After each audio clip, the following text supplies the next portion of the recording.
Social Democratic Party SDP presidential candidate in the 2023 general elections, Prince Adewole Adebayo, has decried the worsening insecurity in the country and blamed it squarely on the nation's leadership failure. He blamed President Bola Tinubu for the worsening insecurity currently pervading the entire landscape of the country, saying the president is a full-fledged mascot of leadership failure. Adebayo, in a recent interview, said he totally agreed with the late literary icon, Professor Chinua Achebe, who many years ago had traced the problem of Nigeria to leadership. He was responding to the latest attacks in Bassa and Bokos, Plateau State, as well as Benue State, where scores of Nigerians were brutally murdered in cold blood. He placed the blame squarely on the failure of leadership. He said, I'm directly saying it's a failure of leadership. Achebe said it 4 decades ago, and he was right. Leadership is Nigerians' problem. And I don't need to tell you that President Tinubu is a full-fledged mascot of leadership failure, a living example of how leaders fail while still alive. Insecurity is not new. Nobody can say, oh, when I was running for election in 2023, I didn't know there was insecurity. Well, the insecurity that we have now is a sign of poor governance. He advised President Tinubu to check those working with him and do the needful because he is the commander-in-chief whose primary responsibility is to protect lives and property of Nigerians and not to wear agbada and celebrate while his country burns. He advised Tinubu to resign if the job is too much for him to carry, using the analogy of a weightlifter to justify his advice. He said, have you seen weightlifters? When they can't lift the object, they drop it. You will train more and try again. But if after everything you still can't lift it, what do? You resign. That's why the Constitution provides for voluntary resignation. Okay. I mean, let me get your thoughts. I mean, you actually delved a little bit into that, whilst we were talking about the, Delta State story. And now I just want you to bring that up and tell me what's your take, what's your thought as regards to what Adebayo is saying. Well, is he saying what is in your mind, what's in the minds of Nigerians, or he's probably just criticizing the government just like other politicians are always doing? He's telling the truth.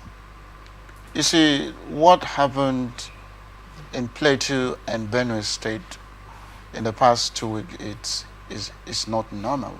All right, most especially in Bokos. Yes, that Bassa and Bokos local government area of Plateau State, where you have more than 100 human beings, and these are Nigerians who were aspiring, who have hopes, and their hopes and aspirations were cut short. And as at that time, Mr. President was in France, cooling off, enjoying himself over there. And so having returned, and this, I believe that he's being briefed, of what happened in this country, Look, see, the Constitution has made it so clear that the responsibility of a responsible government is to protect lives and properties.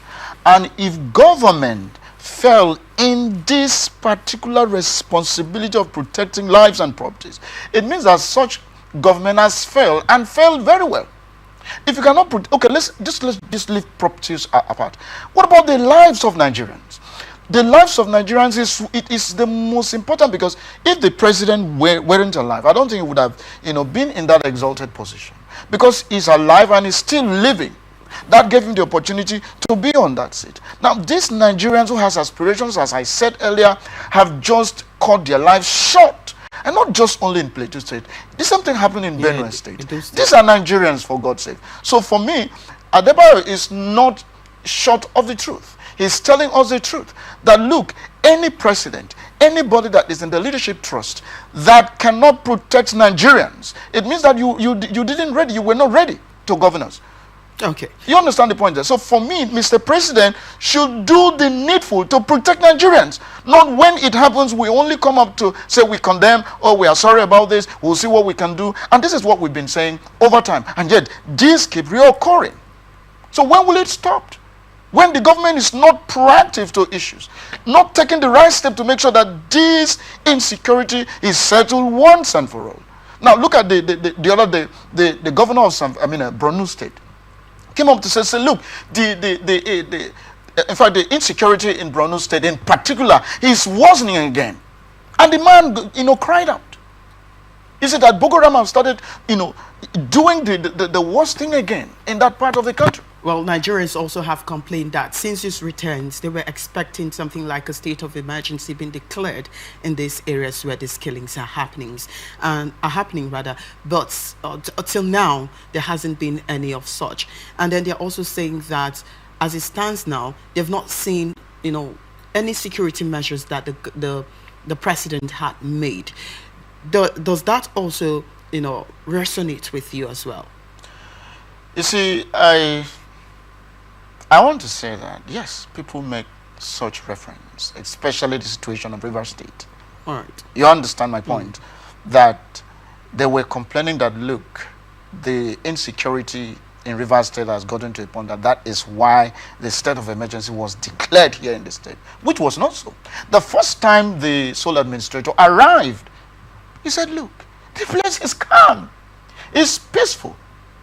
And so the sole administrator attests to the fact that what they claimed to happen in Rivers State did not actually happen.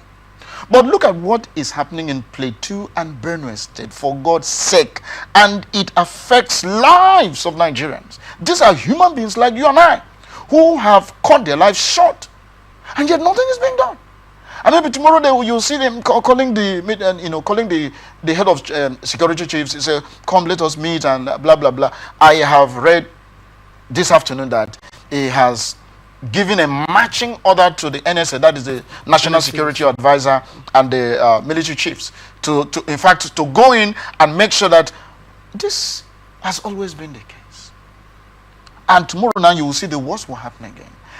Look, if these people do not know how to tackle situations like this, they should throw in the towel and resign, just like Adebayo said, because we can't continue to live in fear in this country.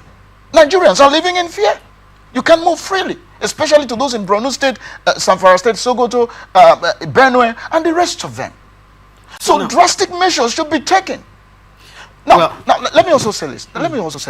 Do you know that we believe in purchasing of hardware? I'm not saying that purchasing military hardware will now help in combating this menace.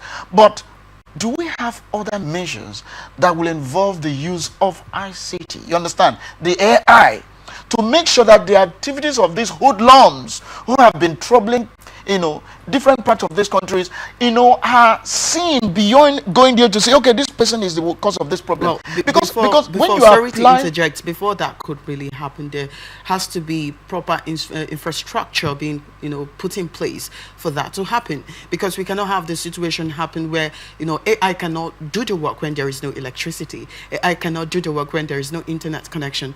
AI cannot do the works when there's no proper, internet service provision. Whose responsibility to do all of this? Issue. Now, you talk about the issue of electricity. For the past 1 week, I've not seen light in where I'm living right now.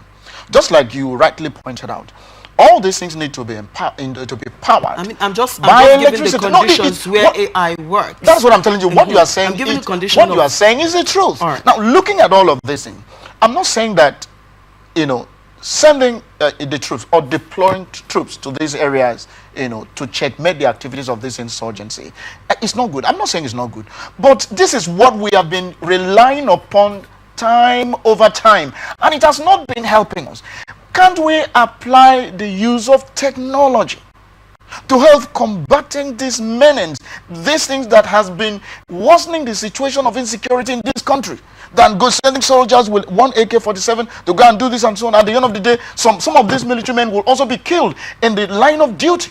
Okay. And so for me, let them, look for a way of, applying technology. Now, technology will help.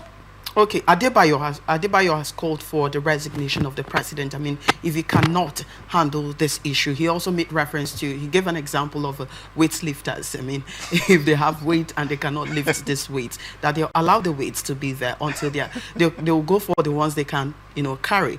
Now, in this regards, do you think that Adebayo's call for the president's resignation is realistic proposal, or is just a way for Adebayo to gain attention for the SDP? What do you think? Have you ever seen any Nigerian leader resigning from his position, no matter what happened? That's what I'm asking. Have you ever is it realistic? Is it possible? Even if half of this country will go inflamed, the president will not resign. But something of this magnitude happened in Sina Klein. You will see their president coming to say that, look, it's like what has happened has gone beyond me. You see them resigning, throwing in the towel, and give others, chance to take up the responsibility. But in Nigeria, no. And don't be surprised that some other persons will come to us and say, after all, Mr. President is trying, it wasn't like this, this and that, and so on and so forth. Would that help the situation? So if this man, Adebayo, is calling for Mr. President to resign, I'm not saying Mr. President resigning, of course. Okay, he's just making what he knew that should happen in a senior society. Well, but in a country like us, they do not. How do you see the APC replying what Adebayo is saying as regards to this leadership, crisis arising from the issue of insecurity? They will always want to protect themselves, Even if, do you know one thing? If they kill 3 persons, they'll say, is it not only 3 persons? That is what they'll be saying. Is it not only 3 persons? Lives of Nigerians whose life have been cut short. So the only thing for you to say is it not 3?